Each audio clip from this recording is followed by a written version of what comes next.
在这1个月内，如果留言和赞有破100，将会抽出2位幸运儿，一位送价值499元的星座手工皂，一位佩薇老师会在留言下回答你的问题，可能心理或塔罗的方式，但前提要说出你的故事哟，言语不逊者会自动淘汰。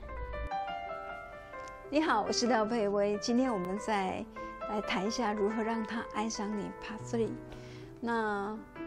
这个议题真的很大，所以有些时候每一个项目还要细细的谈。那今天我先开始谈的一个点，是一个很重要的点，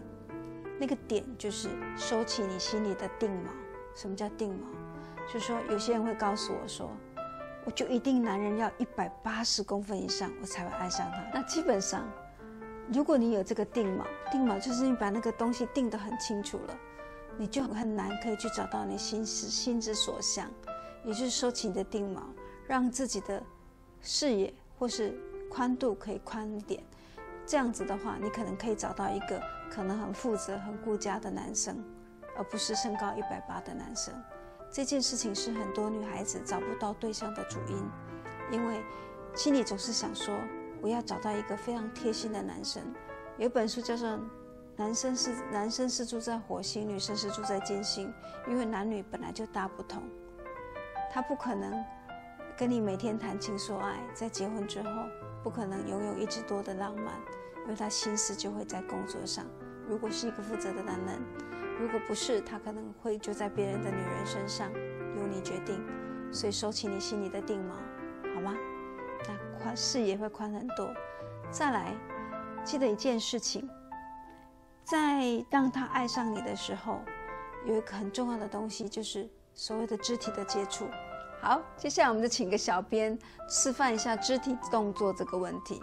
基本上在肢体动作上一定要记住一件事情，不要让对方觉得你是一个很容易上手的女人，也就是一个很随便的女人。所以你要碰她的地方有几个限制。第一个，你最好是拉她的上手臂，或有让她感觉到女生的温柔，或是拉她的，比如说她在我前面，然后我拉她的，等一下，就这样，等一下哦，拉她的衣角，或是说等一下拉她的衣服，然后是说你好好玩哦，不要你好好玩哦，你好好玩哦，你的那个女性的魅力都不见。要记得，因为你在做这些动作的时候会激发男生他对你的亲密感。感情要变成一个真正的感情，有个重点就是一定要记得亲密感、承诺跟激情，这是一个爱情整体的组合，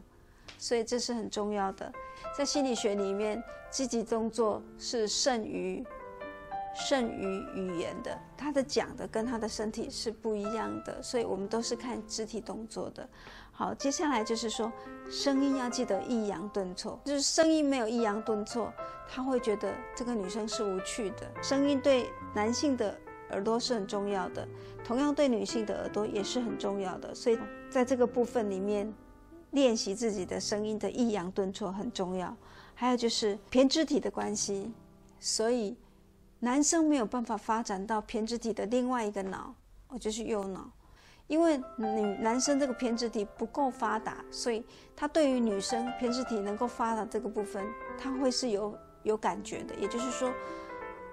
女孩子那种柔弱感性的一面，他会感觉，因为他自己没有拥有。我们是不是常会投射一件事情，那个人我喜欢他什么什么什么，实际上你仔细回来看，你就会发现那是你身上你觉得你批判的部分。所以